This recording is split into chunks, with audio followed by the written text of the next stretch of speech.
कहा जाता है मनुष्य को अपने जीवन में एक बार जरूर भगवत कथा का आनंद ले लेना चाहिए। मनुष्य को अपने जीवन में एक बार कथा करा देनी चाहिए, एक बार कथा सुना देनी चाहिए। भगवत प्रेमियों, आज श्री सुखदेव जी वर्णन करते कथा हम समझाने लगे। राजा परीक्षित को कहने लगे, ए राजा परीक्षित, इधर रानी पवन रेखा अपने सखियों को समझाने लगी है। सखी कहने लगी, बहन बड़ी क्या करूं, मैं तो मजबूर बन गई, मैं तो कोसों दूर चली गई, लेकिन बहन आप अकेली रह गई, हमें इस बात का बहुत बड़ा कष्ट है। रानी कहने लगी है, अब ऐसा करो, अब मैं यमुना का स्नान नहीं करूंगी, मुझे भारी डर लग रहा है, आप जल्दी महलों के लिए चलो, मैं तो अपने घर के लिए जाऊंगी। और एकदम रानी ने अपने रथ को घुमा दिया प्यारे भगवत प्रेमियों। और जैसे ही रथ को घुमाया, कायक जासो जाने कई सोई सब सही सबन बतलायो, पर पतिव्रता को भेद काऊ नहीं पायो। रानी पवन रेखा ने किसी को कुछ नहीं बताया प्यारे भगवत प्रेमियों कि मेरे साथ में क्या हुआ, किसने क्या छल किया, किसी को कुछ नहीं बताया, चुपचाप अपने मेलों में आ गई प्यारे भगवत। आज कथा में वर्णन करते श्री सुखदेव जी महाराज समझाने लगे राजा परीक्षित को, राजा परीक्षित, अरे पपिया डाल डाल पे बोले,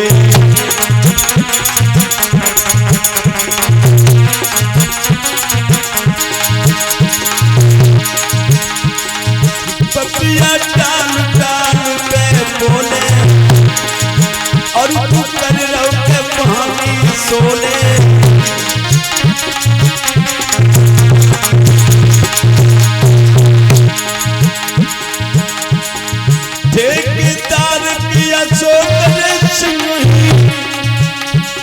तो समुद्राई कहते भिजवा,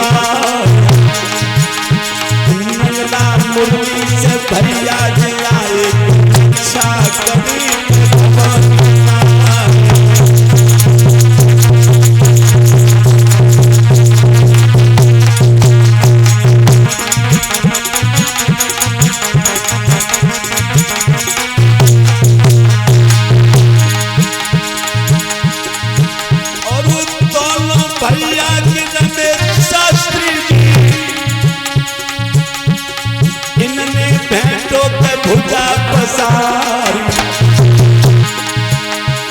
अमर चेतन गुरु जो बैठे, समुद्राई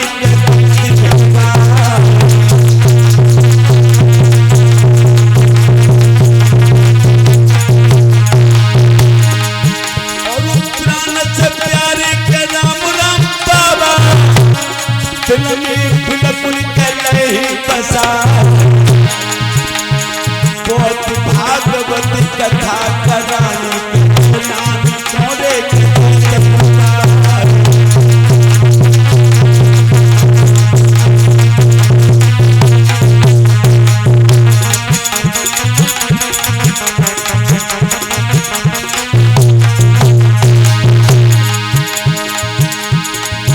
और रमेश सिंह की शास्त्री जी बहुत ही प्यार दर्शा, ऐसे भैया के चुप चुप रक्षा करे के भगवान।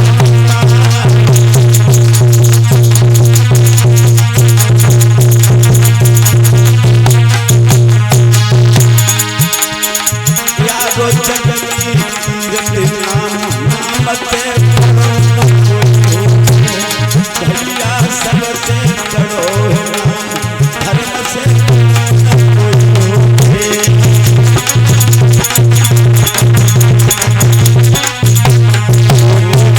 भगवान की। ए राजा परीक्षित, रानी पवन रेखा वापस अपने रथ को लेकर के चली आई, आंगन में आ गई प्यारे भक्तों। लेकिन किसी ने ये नहीं जान पाया कि रानी पवन रेखा के साथ में किसने छल किया। कहा जासो जाने कई सोई सब सही सबन बतलायो, पर पतिव्रता को भेद काऊ नहीं पायो। किसी को कुछ नहीं बताया रानी पवन रेखा ने, और चुपचाप जब महलों में रहने लगी, किसी से नहीं कहा कि मेरे साथ में एक दुष्ट पापी ने छल किया है। इधर धीरे धीरे जब महाराज उग्रसेन को मालूम पड़ा है कि मेरी रानी के गर्भ है, बोलिए गोविंद भगवान की जय हो। महाराज उग्रसेन को ये मालूम पड़ा है मेरी रानी की गर्भ है। धीरे धीरे धीरे धीरे समय और बढ़ता चला गया और जब समय नजदीक आने लगा तो एक दिन राजा उग्रसेन ने ज्योतिषी और आचार्यों को और अपने दरबार में बुलवाया और जैसे ज्योतिषी आचार्यों को बुलवाया, प्यारे भगवत प्रेमियों, आज बहुत सुंदर कथा भगवान कृष्ण की जन्म की कथा है। राजा उग्रसेन ने अपने दरबार में आए ज्योतिषी और आचार्य एकदम कहने लगे महाराज को प्रणाम हो, महाराज उग्रसेन को प्रणाम हो। मैं मथुरा की आचार्य ब्राह्मण ज्योतिषी आचार्य, कहिए महाराज आपने हमें क्यों बुलाया है। ज्योतिषी आचार्य ब्राह्मण आ गए, राजा उग्रसेन ने बड़े खुशियों में माता बहनों भगवत प्रेमियों बुलाए। बहुत सुंदर कथा आ रही है। ज्योतिषी आचार्य आए, आचार्यों ने कहा महाराज आपने किस लिए किस कारण हमें बुलाया है। महाराज उग्रसेन जी कहने लगे मैंने इसलिए आपको बुलाया है कि मेरी रानी पवनरेखा का गर्भ से है और अपनी ज्योतिषी में देख करके कुछ बताओ। ज्योतिषी आचार्यों ने अपनी ज्योतिषियों को खोल करके देखा और ज्योतिषी आचार्य कहने लगे महाराज धन्य है, बहुत सुंदर बालक है, बलवान बालक जन्म लेने वाला है। राजा उग्रसेन थोड़े प्रसन्न हुए, कहने लगे महाराज बेटा होगा तो बड़ा बलवान बेटा होगा, मेरी ज्योतिष कह रही है। राजा उग्रसेन कहने लगे ज्योतिषी आचार्य तुम्हें मालूम होना चाहिए कि बलवानों के बलवान पैदा होते हैं। आज प्यारे भगवत प्रेमी उसी समय और महाराज हमारी ये ज्योतिष कह रही है जब बालक पैदा होगा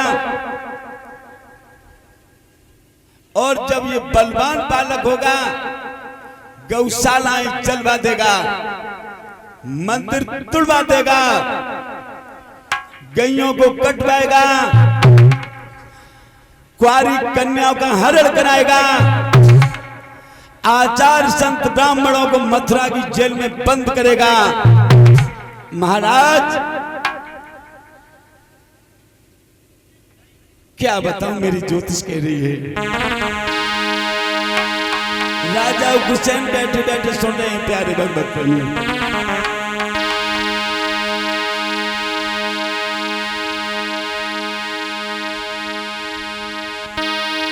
के सारे मंदिर तुड़वाएगा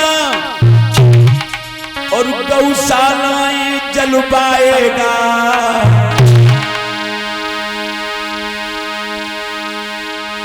और ज्योतिष मेरी कह रही है प्रभु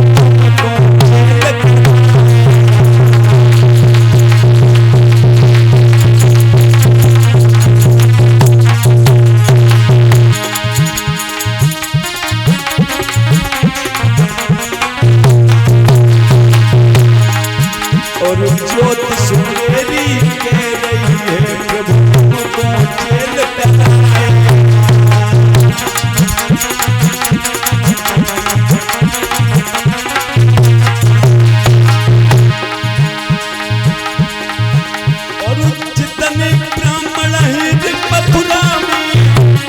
सबको दिए हरण करे गो कुंवारी कन्या की, सब कसीनी के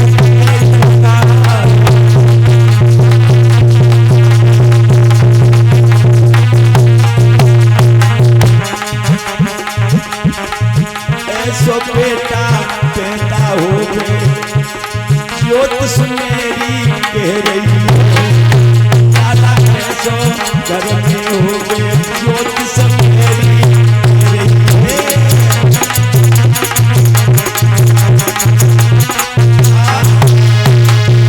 आज उसी समय प्यारे भगवत प्रेमियों कह दिया महाराज ज्योतिष मेरी ये कह रही है कि आप भी बचे रहना, आपको भी जेल कराएगा, ऐसा बालक बलवान जन्म लेगा।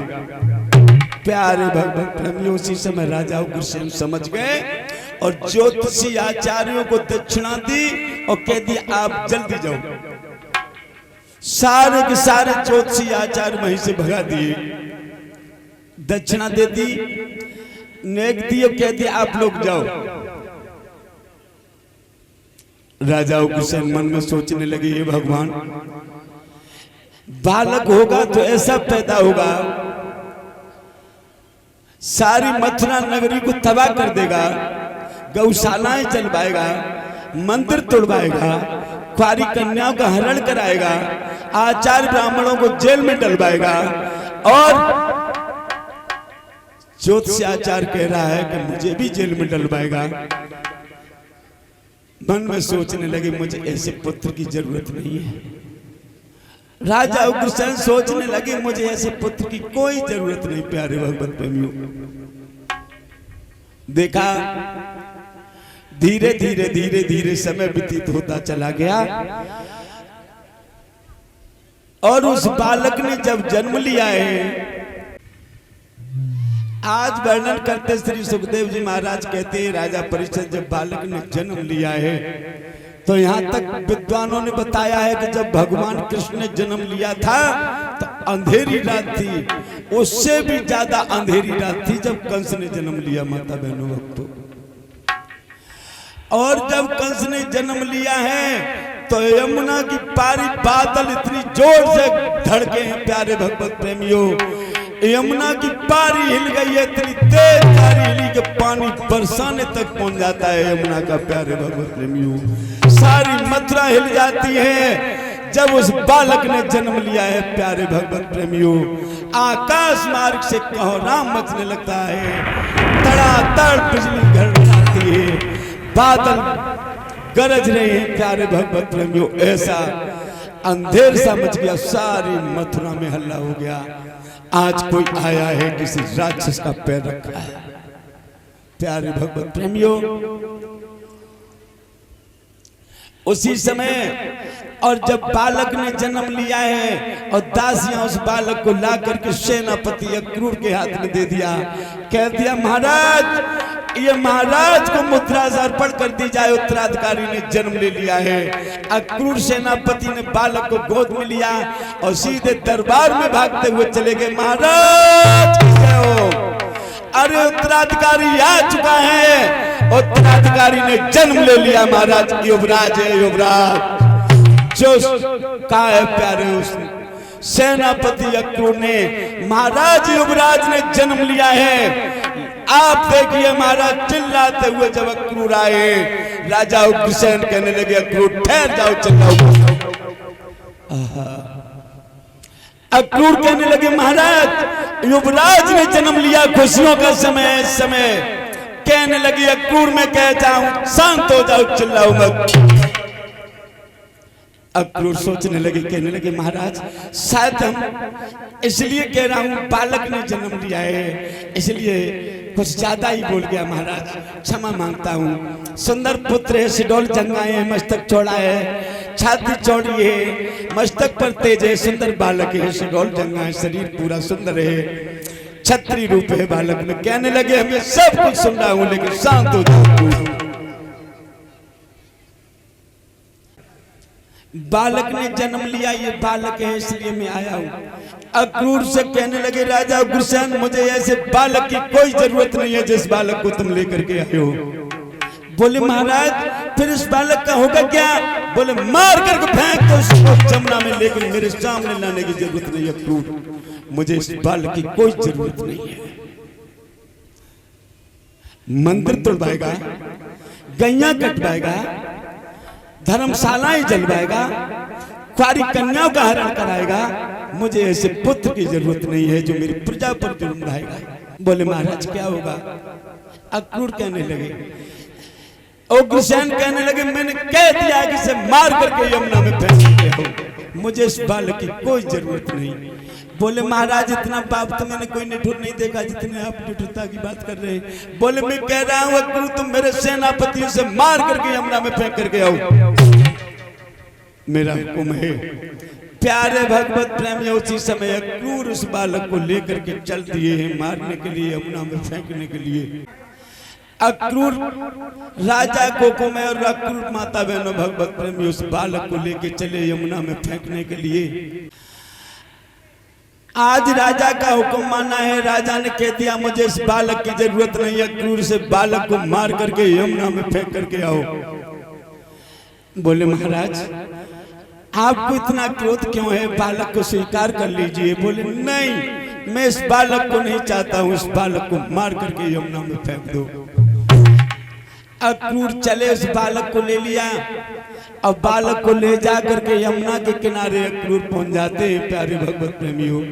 और जब अक्रूर यमुना के किनारे पहुंचे तो अक्रूर को दया आ गई, उस बालक को मारा तो नहीं लेकिन इस कलश पिटारा मंगाया और उस कलश पिटारा में बंद करके उस बालक को यमुना जी में जल प्रवाह कर दिया। बोलिए गोविंद भगवान की। उस बालक को मारा नहीं, अक्रूर ने और कलश पिटारा में बंद करके और यमुना जी में बहा दिया। बोलिए सतगुरुदेव भगवान की। अक्रूर वहां से लौट आए और रातों रात में वो कलश पिटारा बहते बहते बहते बहते सीधा मथुरा से बटेश्वर में आ जाता है। बोलिए गोविंद भगवान की। और बटेश्वर में जैसे ही वो कलश पिटारा आया और बटेश्वर के राजा सूरसेन ब्रह्म मुहूर्त के समय 4 बजे उठ करके यमुना स्नान करने जाते थे अपने सेना सरदारों के साथ में। और जैसे ही राजा उग्रसेन सूरसेन यमुना में स्नान करने के लिए चले हैं प्यारे भगवत प्रेमियों, और सर्वप्रथम जैसे यमुना मैया में पैर रखा है और तब तक वो कलश पिटारा बहते बहते बहते बहते उसी घाट पर बटेश्वर में आ जाता है जहाँ स्नान राजा सूरसेन करते हैं। उसी समय उनके साथ ही सेवादारों को जैसे कलश पिटारा दिखाई देता है, कहते हैं महाराज कुछ दिखाई दे रहा है। एकदम भाग करके जब उस कलश पिटारा को उठाया है और जब देखा उसमें बालक है, उस कलश पिटारा ला करके उस बालक को महाराज सूरसेन को समर्पण करते हैं सेवादार। कह दिया महाराज देखिए, राजा सूरसेन बड़े प्रसन्न होते हैं और उस बालक को लेके चले आते हैं। बोलिए गोविंद भगवान की। जब बालक राजा सूरसेन को मिला है, राजा सूरसेन कहने लगे हैं कि इसकी जरूरत नहीं है किसी नाई ब्राह्मण आचार्यों को बुलाने के लिए, ये कलश पिटारा से प्राप्त बालक हुआ है, इसका मैं स्वयं नाम कंस रखूंगा। बोलिए गोविंद भगवान की। राजा सूरसेन ने उस बालक का नाम कंस रखा और अपने बटेश्वर में पालन पोषण उस कंस का किया। प्यारे भगवत प्रेमी, बसदेव छोटे मायावी राक्षस का बिंदु था। कंस दिन ब दिन एकदम बलवान होता हुआ चला गया, जवान होने लगा और उन्हीं सारे बच्चों में खेलता है। सेना सरदारों के बच्चे, नौकरों के बच्चे रहते उन्हीं में खेलता है, बसदेव के साथ रहता है और कंस बसदेव से बहुत प्यार करता है और अपना छोटा भैया समझ के हर समय साथ रखता था कंस बसदेव को। प्यारे भगवत प्रेमियों, और राजा सूरसेन बसदेव और कंस दोनों को अपना बालक समझते थे। बोलिए गोविंद भगवान की जय। ये मायावी बिंदु था कंस। प्यारे भगवत प्रेमियों, दिन दूना रात सवाया, एकदम बलवान होता है। सारे बालकों में सबसे ज्यादा ताकत इस कंस में है।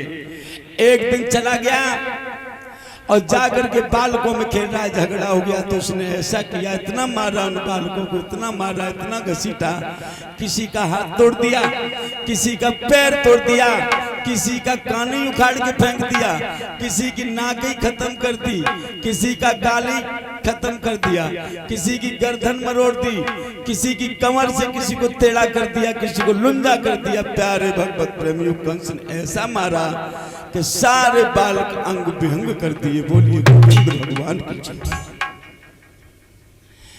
मंत्री को मालूम पड़ा, मंत्री भाग करके गए थे कि ए भगवान जाने सारे के सारे बालकों का क्या हाल कर दिया, सारे बालक अंग व्यंग कर दिया। अरे दुष्ट पापी कंस, अरे तुझे नेकी तरस नहीं आवे इन बालकों पर। अरे पापी, अरे पापी, तूने ये क्या किया, इन बालकों का क्या हाल बनाया है। अरे दुष्ट, तू इस घर में रहने के लायक नहीं है, तूने बालकों का क्या हाल किया है। कंस कहने लगा, मंत्री तुम मेरी बाप के नमक पर पड़ने वाला मंत्री और हमसे हुक्म चला रहा है। तुझे पता होना चाहिए मैं अपने पिता सूरसेन से तेरी नौकरी की तलब तुझे नौकरी से हटवा देंगे। मंत्री कहने लगे, अरे क्या होली है सूरसेन जैसे तेरे पिता सूरसेन के तो बसते भी। अरे दुष्ट पापी। कंस समझ गया, एकदम मंत्री को पकड़ा। मंत्री क्या कह रहे हो तुम, क्या सूरसेन मेरे पिता नहीं है? अरे क्या होली है सूरसेन तेरे पिता सूरसेन के तो बसते में, देखिए बोले भी उनको बोल नहीं आता। अरे दुष्ट पापी तेरे कोई पता और ठिकानो है? जे समझ के तेरा जीवन दान हम लोगों ने दिया, तुझे बचाया। प्यारे भगवत प्रेमियों, कंस समझ गया कि इसका मतलब ये है कि सूरसेन मेरा पिता नहीं, मेरा पिता तो कोई और है। कंस वहां से भागा, सीधा भाग करके सीधा राजा सूरसेन की गद्दी पर चढ़ जाता, तलवार को खींच लेता, सीने पे तलवार रखती राजा सूरसेन की और कह दिया, महाराज ये बताओ मेरा पिता कौन है? राजा सूरसेन कहने लगे, पुत्र मैं तो तुम्हारा पिता हूं। कंस कहने लगा, मैं पूछ रहा हूं कि आप बताइएगा हमारा पिता कौन है? तलवार रख दी सीने पर, आप हमारे पिता नहीं हो। राजा सूरसेन समझ गए, कहने लगे तुझे जानकारी यदि लेनी है चल ठीक है कंस, रुक जा ठहर। तू पिता पूछ रहा, अपना एड्रेस पूछ रहा, चल अभी बताता हूँ। राजा सूरसेन ने कलश पिटारा मंगवाया और कलश पिटारा था, उसमें चिट्ठी और एक पत्र रखा था कि ये मथुरा नरेश राजा उग्रसेन पुत्र और इसको जीवन दान देने वाले सेनापति अक्रूर। बोलिए गोविंद भगवान की। जो चिट्ठी पढ़ी बोले तू राजा उग्रसेन का पुत्र है, मथुरा नरेश का। और इस कलश पिटारे में तुझे बहा दिया अक्रूर का दस्तखत है, जो सेनापति अक्रूर है। अक्रूर ने एक चिट्ठी लिख दी थी प्यारे भगवत प्रेमियों, इसीलिए अक्रूर से बहुत प्यार करता था कंस। सेनापति था उग्रसेन के जमाने अक्रूर, लेकिन कंस ने जब राज किया तब भी सेनापति अक्रूर को ही रखा प्यारे भगवत प्रेमी। जैसे ही कंस को मालूम पड़ा है कि मेरा पालन पोषण किया है महाराज सूरसेन ने, लेकिन मेरा पिता तो कोई और उग्रसेन मथुरा का है, सोई कंस पैरों में पड़ गया। राजा सूरसेन के कहने लगे, तुमने मेरे साथ में जो ऋण दिया है, मुझे ऋणी बनाया है, इसका मैं एहसान कभी भूल नहीं पाऊंगा आपका। पैरों में गिर गया कंस।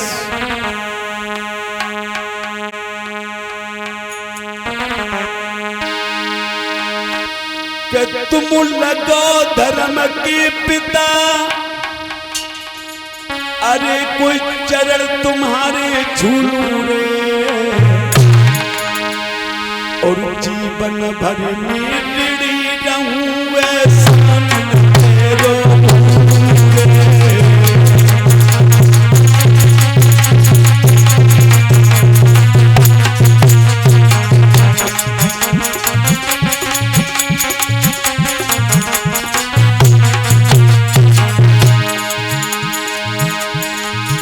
और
देर में फेंके गद्दी से पलक भूपा।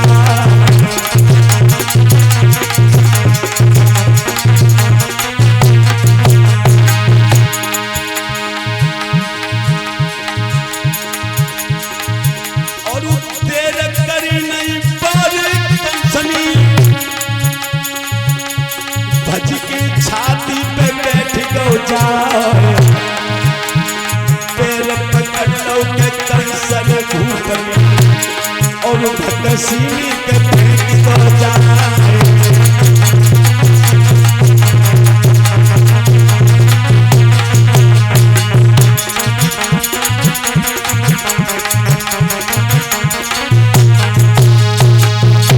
देर भी नहीं की कंस ने प्यारे भगवत प्रेमियों तुरंत राजा उग्रसेन को नीचे पटक दिया गद्दी से और पैर पकड़ करके खींचना शुरू कर दिया कंस ने प्यारे भगवत प्रेमियों। घसीटता हुआ ले गया। उग्रसेन पूछ रहे हैं कि तुम कौन हो? कंस कह रहा है कि जन्म से पहले मृत्यु को घोषित करने वाला पूछ रहा है कि तुम कौन हो? तूने तो मेरी जन्म से पहले मृत्यु घोषित कर दिया, तूने मुझे यमुना में फेंकवा दिया। मैं वही कंस हूं। प्यारे भगवत प्रेमियों, देर नहीं की और तुरंत उसने भक्सी में ले जा करके उग्रसेन और नाना दोनों फेंक दिए और बड़े बड़े ताले डलवा दिए। कह दिया आराम करो, इसी में रहो। आ करके गद्दी पर बैठ गया, राजा बन गया। प्यारे भक्तों, कंस अब जब कंस राजा बना है मथुरा का, प्यारे भगवत प्रेमियों, इतना बलवान था वो कंस और मल्ल युद्ध बहुत अच्छा करता था, कुश्ती बहुत अच्छी लड़ता था कंस। आपने देखा होगा, सुना होगा, इसी कंस ने देवकी के 6 पुत्रों का वध किया और पैर पकड़ करके इसने देवकी के पुत्रों को मारा। जमीन से पैर पकड़ता था, देवकी के पुत्रों को मार देता था। लेकिन नहीं माता बहनों, भगवत प्रेम, देवकी के पुत्रों को ये पैर पकड़ के जमीन पर मारा। लेकिन कथा कहती है कि देवकी के पुत्रों को ही इसने पैर पकड़ के नहीं मारा। माता बहनों, भगवत प्रेमियों, ये जिस राजा से युद्ध करने के लिए जाता था, ये मल्ल युद्ध करता था ये कंस। और जिस राजा से ये लड़ने के लिए जब जाता था, युद्ध करने के लिए, तो उस राजा से जब ये कंस लड़ता था तो उस राजा का ये पैर ही पकड़ता था। बोलिए गोविंद भगवान। और उस राजा का सबसे पहले ये कंस पैर पकड़ता था और पैर पकड़ करके जब राजा को चट्टान से ये मारता था तो वो राजा बीच में से फट जाता था। प्यारे भगवत, ये कंस इतना बलवान था कि जिस राजा से ये मल्ल युद्ध करने जाता था, उसी राजा का पैर पकड़ के चट्टान से मारता था, राजा को पीछे फाड़ देता था कंस। धीरे धीरे धीरे धीरे सारे राजा घबराने लगे। जिस किसी से मल्ल युद्ध करने कंस जाएगा, उस राजा को जमीन पर पटक के फाड़ देता है। राजा घबराने लगे। कोई ऐसा राजा इसने नहीं छोड़ा जिसे इसने जीत न लिया हो। और सारे राजाओं को जब ये जीत जाता है तब इसका नाम भोजराज कंस पड़ता है। बोलिए गोविंद भगवान की। फिर लोग इसको भोजराज कंस कहने लगते हैं। गद्दी पर बैठा है और एक दिन यही राजा कंस जरासंध की कचहरी में पहुंच जाता है। प्यारे भगवत प्रेमियों, और जरासंध की कचहरी में जैसे ये कंस गया और कंस ने जाकर के पहरेदारों से कह दिया कि जाओ अपने उस जरासंध से कह दो कि मथुरा से कंस आया हुआ है और उससे कह देना कि कंस से मल्ल युद्ध जरासंध कर ले, और मल्ल युद्ध नहीं करता है तो अपना दामाद घोषित कर दे और एक बेटी की शादी मेरे साथ कर दे, और नहीं तो हमसे मल्ल युद्ध कर ले। प्यारे भगवत प्रेमियों, जैसे ही द्वारपाल जाकर के अभागी सेना और जरासंध से कहा कि महाराज मथुरा से कंस आया है और मल्ल युद्ध मांग रहा है, और मल्ल युद्ध आप नहीं करोगे तो कह दिया उसने कि अपनी बेटी की शादी हमसे कर दे, हमें अपना दामाद बना ली। जरासंध ने कह दिया उस कंस से जाकर के कह दो निकल न जाए, घेर लो चारों तरफ से सेना सरदारों। और जरासंध प्यारे भगवत प्रेमियों हुक्म देता है सेना और सरदारों को उस कंस को घेर लो, निकल न जाए। तब तक तो कंस जरासंध के सामने आ जाता है, बोले मैं भागने वाला नहीं हूं जरासंध, मैं तुझसे मल्ल युद्ध करने आया हूं। जरासंध कूद जाता है गद्दी से और कंस में और जरासंध में मल्ल युद्ध शुरू हो जाता है प्यारे भगवत प्रेमियों।